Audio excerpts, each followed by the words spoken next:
మరి కాసేపట్లో వైభవోపేతంగా ఆ మహాదేవుడికి మహాభస్మాభిషేకం జరగనున్న ఈ మహత్తర వేళ కార్తీక మాస వైభవం గురించి ప్రవచనామృతాన్ని అందించాల్సిందిగా ప్రముఖ ఆధ్యాత్మికవేత్త బ్రహ్మశ్రీ నోరి నారాయణమూర్తి గారిని ఆహ్వానిస్తున్నాం. బ్రహ్మశ్రీ నోరి నారాయణమూర్తి గారు. కార్తీక బహుళ పాడ్యముని పురస్కరించుకుని కోటి భస్మాభిషేకాన్ని నిర్వహించుకోబోతున్నాం. మేము చౌకీల మీద భస్మాన్ని ఏర్పాటు చేశారు. అర్చకులు సూచించిన విధంగా చక్కగా అందరూ కూర్చుని పద్మాసనంలో కూర్చుని భస్మాభిషేకం నిర్వహించుకోవాలి. అలాగే గజవాహన సేవ కూడా ఉంటుంది.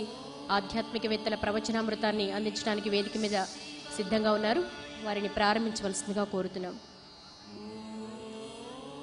ఓం శ్రీ మహాగణాధిపతయే నమః. తుండమునేకదంతమును తోరపు బొజ్జయువామహస్తమున్. తుండమునేకదంతమును తోరపు బొజ్జయువామహస్తమున్. మెండుగమ్రోయుగ జలును మెల్లని చూపుల మందకాసమున్. కొండొక గుజు రూపమున కోరిన విద్యలకెల్ల వచ్చయుండెడి పార్వతీ తనయా. ఓయి గణాధిపా నీకు మ్రొక్కెదన్. శాంతం పద్మాసనస్థం. కార్తీక మాస మహాపుణ్య కోటి దీపోత్సవం, నవ్య దీపోత్సవం, భవ్య దీపోత్సవం, శక్తి దీపోత్సవం, భక్తి దీపోత్సవం, ముక్తి దీపోత్సవం. వేదిక మీద మహానుభావుడై 5 ముఖములతో ప్రకాశించేటువంటి పరమేశ్వరుని యొక్క దివ్య వైభవం కైలాసము మీద నుంచి ఝళం ఝళం అని దూకుతున్నటువంటి జలపాతంలా పరమేశ్వరుడు ఈనాడు భూమి మీదకు ఇక్కడికి విచ్చేసి తాండవం చేస్తూ భక్తుల యొక్క దివ్యమైనటువంటి కోరికను నెరవేర్చే పుణ్యమైన కార్తీక మాస పర్వదినంలో స్వామివారు ఎలా ఉన్నాడు అంటే పరమేశ్వరుడు ఆ వేదిక మీద దర్శనమిస్తున్నారు స్వామి. శాంతం పద్మాసనస్థం. ఆయన కూర్చున్నట్లుగానే మనం కూడా పూజకు కూర్చోవాలి. శాంతం పద్మాసనస్థం శశిధరమకుటం పంచవక్త్రం త్రినేత్రం. శూలం వజ్రం చ ఖడ్గం పరశుమభయదం దక్షభాగే వఖంతం. నాగం మెడలో నాగస్వరం, నాగుడు ఆనంద పారవస్యంతో ఊగుతూ ఉంటాడట. నాగం పాశం చ ఘంటాం ప్రళయ హుతవహం సాంకుశం వామభాగే నానాలంకారయుక్తం స్ఫటికమణినిభం పార్వతీశం నమామి. దివ్యమైనటువంటి 12 మహాక్షేత్రములలో 12 జ్యోతిర్లింగములలో శక్తివంతమైనది ఉజ్జయిని. 18 పురాణములలో ఈ ఉజ్జయినిని అవంతిక అనేటువంటి పేర్లతో పిలుస్తారు. కార్తీక మాసంలో పుణ్యమైనటువంటి స్వామి దివ్య చరణ సన్నిధిలో ఈశ్వరుని యొక్క దివ్య భస్మాభిషేకాన్ని గనక చూసినా చేసినా ఈశ్వరనామాన్ని విన్నా మానవుల యొక్క దివ్య పాపములన్నీ హరించుకుపోయేటువంటి పుణ్యమైనటువంటి రోజు.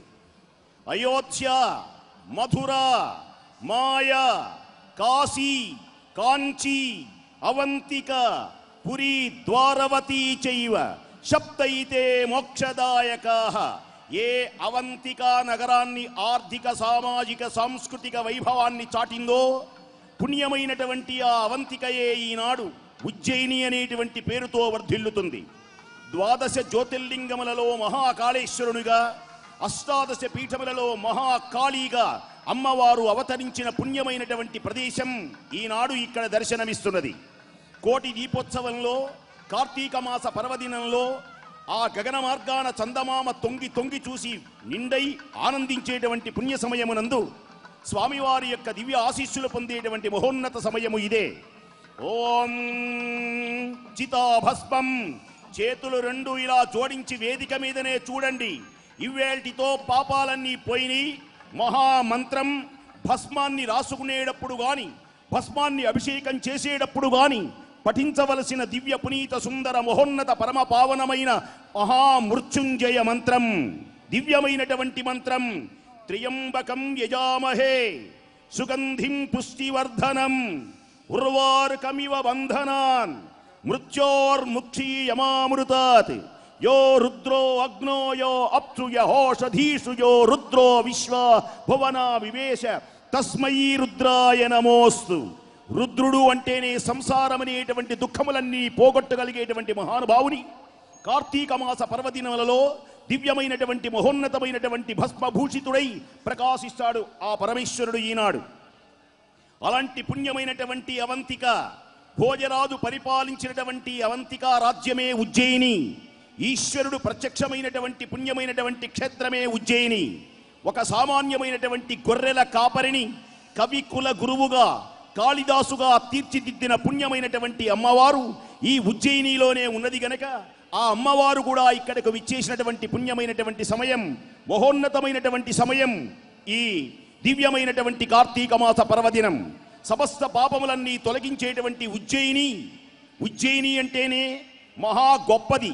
జ్యోతిష్ శాస్త్రములకు అధిపతి అయి ప్రపంచానికి జ్యోతిష్ శాస్త్రాన్ని అందించిన వరాహ మిహిరుడు అని పేరు కలిగిన ఒక మహనీయునికి జన్మనిచ్చినటువంటి పుణ్య ప్రదేశం ఉజ్జయిని. 12 జ్యోతిర్లింగములలో వెలుగొందేటువంటి పుణ్యమైనటువంటి ప్రదేశం ఉజ్జయిని. అక్కడ నుండి ఇక్కడికి విచ్చేశాడు పరమేశ్వరుడు.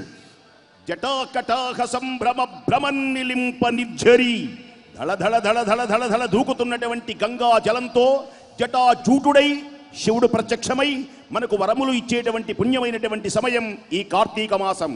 అందుచేతనే కార్తీక మాసంలో లక్ష్మీదేవి స్వరూపంగా, ఐశ్వర్య స్వరూపంగా, సకల సంపదల స్వరూపంగా మానవుడు అనేకమైనటువంటి అభివృద్ధి చెందేటువంటి విధంగా భస్మాన్ని ఈనాడు అభిషేకం చేస్తారు. భస్మాభిషేకం ఐశ్వర్యానికి నిదర్శనం. దరిద్రంతో ఎవడైతే బాధపడుతున్నాడో, మానసికములైనటువంటి వ్యధలతో ఎవరైతే విలవిల విలవిల కొట్టుకుంటున్నారో, సంసార దుఃఖంలో ఎవరైతే బాధపడుతున్నారో వాళ్ళందరి బాధలన్నీ తీర్చి ఆనందాన్ని పెంపొందింపచేసి ఐశ్వర్యములను కలిగించి ఈనాటితో దరిద్రం అనేటువంటిది తొలగించేటువంటి విధంగా ఈశ్వరుని యొక్క దివ్యమైనటువంటి భస్మాన్ని చక్కగా ఈనాడు అభిషేకం చేయబోతున్నటువంటి పుణ్యమైనటువంటి సమయం. అంతేకాదు ఈ దీపం శౌర్య దీపం, ఈ దీపం భవ్య దీపం, ఈ దీపం నవ్య దీపం. కోటి దీపోత్సవాలలో ప్రపంచం మొత్తం ఆనందంగా సంతోషంగా అటు కైలాసములో నుంచి పరమేశ్వరుడు దిగివచ్చినటువంటి పుణ్య సమయం ఇది. ప్రఫుల్ల నీల పంకజ ప్రపంచకాలి మచ్చట విడంబికంఠ కంధర రుచి ప్రబంధ కంధరం. హర హర మహాదేవ, హర హర మహాదేవ. ఓం నమః శివాయ, ఓం నమః శివాయ. ప్రఫుల్ల నీల పంకజ ప్రపంచకాలి మచ్చట విడంబికంఠ కంధర రుచి ప్రబంధ కంధరం. స్మరచ్చిదం భవచ్చిదం మఖచ్చిదం. ఛిదం అంటే నాశనం అనర్థం. ఇవేళ ఎవరైతే పరమేశ్వరుని యొక్క దివ్యనామాన్ని కార్తీక మాస పర్వదినములలో కోటి దీపోత్సవ సమయంలో హర హర చేతులెట్టి హే శంకర మహానుభావ ప్రార్థిస్తారో వాళ్ళకి ఈ వేళతో స్మరచ్చిదం పాపాలన్నీ నాశనం, పురచ్చిదం త్రిపురములను నాశనం చేసినటువంటి పరమేశ్వరుని దివ్యనామం దరిద్రాలన్నీ నాశనమైపోతాయి ఈనాటితో. స్మరచ్ఛిదం పురచ్ఛిదం భవచ్ఛిదం మఖచ్ఛిదం గజచ్ఛిదంధకచ్ఛిదం తమంతకచ్ఛిదం భజే. హర హర మహాదేవ. అందరూ చేతులు పైకెత్తండి. హర హర మహాదేవ, హర హర మహాదేవ. పెద్దగా ఓం నమ శివాయ, ఓం నమ శివాయ, ఓం నమ శివాయ. ఈనాటితో సకల దరిద్రములన్నీ పోయేటువంటి విధంగా స్వామివారి ఉజ్జయిని నుంచి భస్మ అభిషేకాన్ని వేళ జరపబోతున్నారు. స్వామివారిని అర్చించిన మహానుభావుడే మహావిష్ణుమూర్తియే జ్యోతిగా అవతరించారట. త్రిపురాసుర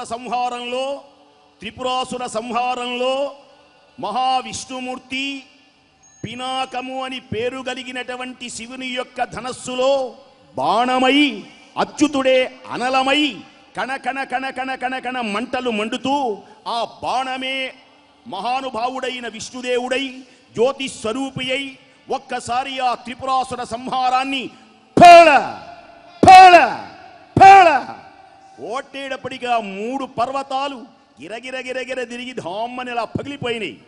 ఎవరి శక్తి వలన? ఈశ్వరుని యొక్క శక్తి వలన. ఈశ్వరునికి సహాయము చేసినటువంటి మహావిష్ణుమూర్తి యొక్క శక్తి వలననే ఇవన్నీ జరిగినాయి.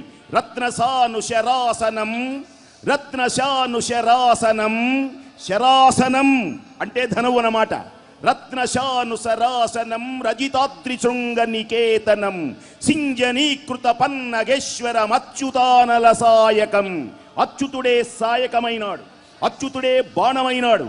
ఆ దివ్యమైనటువంటి వెలుగులే ఈనాడు ఈ భూమి మీద జ్యోతులై ప్రకాశించినాయి. మహానుభావుడైనటువంటి పరమేశ్వరుడు దివ్యశక్తి సమన్వితుడై ఆనంద పారవస్యంతో మార్గశిర మాసంలో త్రయోదశి తిథి నాడు ఆరుద్ర నక్షత్రంలో పాతాళము నుండి ఆకాశం వరకు ఒక్కసారి ఫేళ ఫేళమని ఒక్కసారి మహాస్తంభం ఉదయించింది. ఆ ఉదయించినటువంటి స్తంభం కాంతివంతమై ప్రకాశించింది, తేజోవంతమై ప్రకాశించింది. ఆ స్తంభములో నుంచి వివిధములైనటువంటి కాంతులు జిమ్ ఝుమ్ ఝుమ్మని గగన మార్గానికి ఎగిరినై. ఒక ముక్క విస్ఫులింగం, విస్ఫులింగములు అంటే అగ్ని కణాలు. ఒక అగ్ని కణం ఆకాశానికి ఎగిరితే ఆ ఎగిరినటువంటి కణమే ఈనాడు సూర్యుడు, మరొక కణమే చంద్రుడు, మరొక కణమే నక్షత్రాలు. ఆ దివ్యమైనటువంటి స్తంభమే ఈనాడు శివలింగమై ఆరాధింపబడుతున్నది. లీయతే గమ్యతే ఇతి లింగ. సకల ప్రాణులందరినీ రక్షించి ఆనందించి లయము చేసుకునే ఏ దివ్య శక్తి అయితే ఉన్నదో దాని పేరినే మహామహువై ఆనంద పారవస్యంతో వెలుగొందుతున్నటువంటి లింగం అని పిలువబడుతుంది. అలాంటి పుణ్యమైనటువంటి లింగమునకు ఎవరైతే ఆవు పాలతో అభిషేకం చేస్తారో, ఆవు పెరుగుతో ఎవరైతే అభిషేకం చేస్తారో, పళ్ళ రసాలతో ఎవరైతే అభిషేకం చేస్తారో, గంధంతో ఎవరైతే అభిషేకం చేస్తారో, రత్నాలు వజ్రాలతోటి కూడా స్వామివారిని అభిషేకం చేయవచ్చు. బిల్వ దళములతో అభిషేకం చేయవచ్చు. పురుష వస్తువులతో, ప్రాకృత వస్తువులతో అంటే తెల్లవారేటప్పటికి వడలిపోయేటువంటివి ప్రాకృత వస్తువులు, నిత్యమై సత్యమై భూమి మీద వెలుగొందేటువంటివి పురుష వస్తువులు. రత్నాలతో వజ్రాలతో స్వామివారిని అర్చించినటువంటి వారికి ఈ కార్తీక మాసమే కాదు, ప్రతిరోజు పుణ్యమైనటువంటి మాసమే, ప్రతిరోజు మహిమ కలిగినటువంటి మాసమే. ఇలాంటి పుణ్యమైనటువంటి ఈ సమయమునందు పరమేశ్వరుడు ఈ భూమి మీదకు దిగి వచ్చినటువంటి సమయం. కైలాసములో నుంచి ఈ భూమి మీదకు వచ్చి తాండవించి మనందరి చేత పూజలు అందుకుంటూ మహానుభావుడు వెలుగొందుతున్నాడు. అందరూ ఒక్కసారి చేతులెత్తండి. చివరిగా హర హర హర. చేతులు పైకి ఎత్తి అరచేతులు ఆకాశానికి చూపించండి, అరచేతులు ఆకాశానికి చూపించండి. ఓం నమ శివాయ. పెద్దగా ఓం నమ శివాయ, ఓం నమ శివాయ. ఇది పుణ్య సమయం, ఇది దివ్య సమయం, ఇది మనోహరమైనటువంటి సమయం, ఇది ఆనందమైనటువంటి సమయం. పరమేశ్వరుడు భూమి మీదకి దిగి వచ్చినటువంటి సమయం. ఈ సమయంలో కార్తీక మాసం ఇటు దామోదరునికి అటు మహానుభావుడైనటువంటి పరమేశ్వరునికి ప్రీతికరమైనటువంటి మాసంగా లక్ష్మీదేవికి నిలయమైనటువంటి శౌర్యలక్ష్మి, ధైర్యలక్ష్మి, ధాన్యలక్ష్మి అమ్మవారికి నమస్కారం చేయండి రెండు చేతులతో. అమ్మా ఏ జ్యోతిలక్ష్మి, ఏ దివ్యలక్ష్మి, ఏ దీపలక్ష్మి, నా ఇంట సంతానాన్ని కలిగించు, నా ఇంట ధాన్యాన్ని కలిగించు, నాకు ధైర్యాన్ని కలిగించు, నాకు దివ్యమైనటువంటి విద్యను కలిగించు, జయాన్ని కలిగించు, విజయాన్ని కలిగించు. అష్టలక్ష్ములైన ఇంట గల్ గల్మని సౌభాగ్యలక్ష్మి, సౌభాగ్యలక్ష్మి రావమ్మ రావమ్మ అని పిలవండి. సౌభాగ్యలక్ష్మిని పిలవండి. సంధ్యా సమయంలో నుదుట కుంకుమ నిండుగా ప్రకాశిస్తూ ఉంటే, కన్నుల నిండా కాటుక వెలుగొందుతూ ఉంటే, చేతుల నిండా గరగల గరగర కరకంకణ నిక్వాణాలు మారుమురోగుతుంటే, నవరత్న శోభలు ఆ మెడ నిండా అమ్మవారికి వెలుగొందుతూ ఉంటే, గల్లు గల్లున కాలి అంజె గజ్జలు మోగుతూ ఉండగా దీపలక్ష్మివై దీపకాంతివై మా గృహమున తాండవం చెయ్యమని ఆ లక్ష్మీదేవిని ప్రార్థించే పుణ్యమైనటువంటి సమయము ఇదే. అటు దివ్యమైనటువంటి పరమేశ్వరుని యొక్క దివ్య అనుగ్రహం, దివ్య తేజోమయమైనటువంటి మహానుభావుని అనేకమైనటువంటి వస్తువులతో అభిషేకం చేస్తూ ఉన్నారు. భస్మభూషితాంగుడైనటువంటి మహానుభావునికి అభిషేకం చేస్తూ ఉన్నారు. ఓం మహామంత్రాన్ని చదువుతున్నాను, అందరూ ఉత్తరించండి, వినండి. ఇదే కైలాసం, ఇదే మహోన్నత సమయం. ఓం నమస్తే అస్తు భగవన్ విశ్వేశ్వరాయ మహాదేవాయ త్ర్యంబకాయ త్రిపురాంతకాయ త్రికాగ్నికాలాయ కాలాగ్నిరుద్రాయ నీలకంఠాయ మృత్యుంజయాయ సర్వేశ్వరాయ సదాశివాయ శ్రీమన్మహాదేవాయ నమః. హర హర మహాదేవ. ఓం నమః శివాయ. శాంత స్వరూపుడై మనందరినీ కాపాడేటువంటి ఈశ్వరుని చరణారవిందములకు, ఉజ్జయిని మహాకాళి, ఉజ్జయిని మహాకాళేశ్వరునికి దివ్య చరణారవిందములకు శత సహస్ర కోటి ప్రణామములతో స్వస్తి.